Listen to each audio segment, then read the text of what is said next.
Columbine, Virginia Tech, Sandy Hook, deadly school shootings which unnerved a country and shattered headlines across the globe. But did you know that the most deadly school massacre of all time actually happened in a rural Michigan town nearly 100 years ago? In 1927, just northeast of Lansing, a deadly bombing at a public school took the lives of 45 people and wounded 58 more, with 38 of the deceased being children. With the gun debate at an all-time high in recent years in the United States, it is not too surprising that a massacre performed directly without a firearm has fallen into obscurity.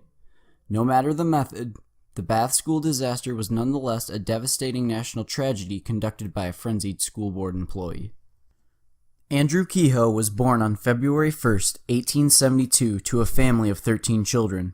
Following the passing of his mother, his father remarried to a woman who was reported to frequently experience tension with Andrew. At the age of 14, a stove explosion engulfed the woman in flames. Some reports claim that Andrew stood by doing nothing. Others state that he doused his stepmother in water, only exacerbating the oil-based flames.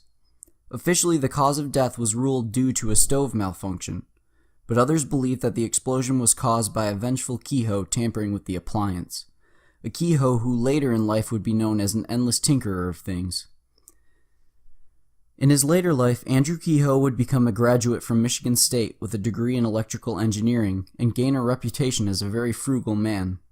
He would later return to Michigan after moving out of state to marry Ellen Price, whom he met while in college, and he used her family's wealth to purchase a sizable farm in Bath Township, Michigan. Establishing a name for himself with his intelligence and sense of finance, he became treasurer of the nearby Bath Consolidated School Board. The local Bath residents didn't always think so highly of Kehoe, who wasn't without his quirks. He was described as overly neat and clean, with a fast temper, and a farmer as he wasted long hours of the day tinkering with new equipment as opposed to actually harvesting his crops.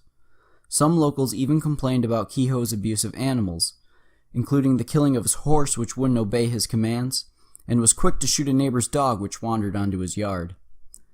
During this time, many schools were still considered one-room schoolhouses.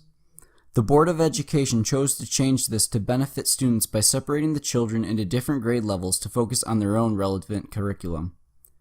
Naturally, such a change was not without cost, which was apparent when taxes were due, and nothing irked Kehoe more than higher taxes. The disgruntled treasurer regularly argued with financial authorities and hassled the school board over costs of any necessary equipment. He even complained to the superintendent, Emery Hike, who was guilty of poor financial handlings. By 1926, Kehoe was regularly fighting the cost of his farm to no avail, blaming high taxes. He was soon notified his house would go into foreclosure, which was only adding insult to injury following a public defeat when running for the office of town clerk.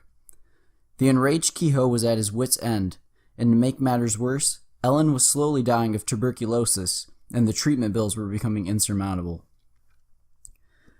At this point, Kehoe stopped paying his bills, and neighbors began to notice that he no longer tended to his farm either. Instead, Kehoe spent his days planning his revenge. As 1926 came to a close, Andrew Kehoe began slowly amassing explosives such as pyrrolitol and dynamite from nearby stores. The explosives typically used for excavation on farmland were held at sporting goods stores at the time, and were purchased in small quantities at different locations to prevent suspicion. Many neighbors grew accustomed to hearing the blasts from his land. Records state Kehoe also purchased a bolt-action rifle. As a school board employee, Kehoe had unlimited access to the school, and began planting the explosives throughout the basement in hidden locations. He also loaded his tool shed and truck with scraps of metal and other debris. His revenge would be soon. On the morning of May 18, 1927, Andrew Kehoe bludgeoned his ill wife to death, leaving the unrecognizable corpse in a wheelbarrow on his property. Around 8:45 a.m., neighbors rushed to the scene following multiple explosions, leaving Kehoe's home and farm engulfed in flames. As volunteers and firefighters arrived on the scene to aid Kehoe, he was reported to have left the site in his truck, stating before he went, "Boys, you're my friends. You better get out of here. You better head down to the school." The firefighters searched the property for survivors, finding nothing but explosives instead. Around the same time, explosions began to wreak havoc throughout the north wing of the school. The dynamite, rigged by the tinkering Kehoe to an alarm clock, had detonated in the basement.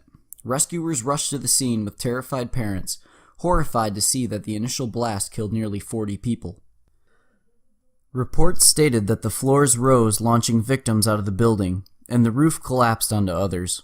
One local rushing to get help noticed Kehoe driving past with a large grin, waving at him happily. Shortly after, Kehoe arrived at the scene with his shrapnel-filled truck, his rifle, and more explosives. Upon seeing his nemesis, Superintendent Hike, he motioned him to the truck. Witnesses state that the two men struggled over the rifle just before the vehicle exploded, sending shrapnel through the air.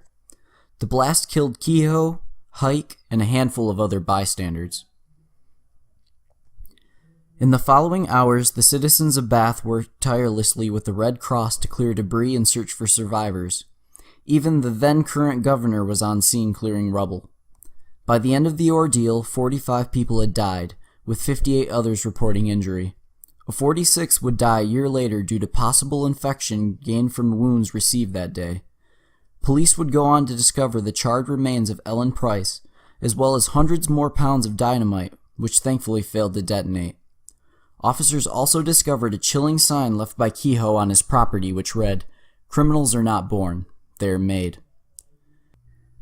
Today, a state historical marker sits at the site of the tragic bombing which is now a memorial park. Only the cupola which sat upon the top of the school remains. A nearby cemetery serves as the final resting place for many of the victims that day. Ellen would later be buried elsewhere under her maiden name, whilst Kehoe would be buried in an unmarked grave in the nearby town of St. John's. Today, only remnants of old newspapers and a handful of documents showcase a tragedy which made national news that has nearly been forgotten.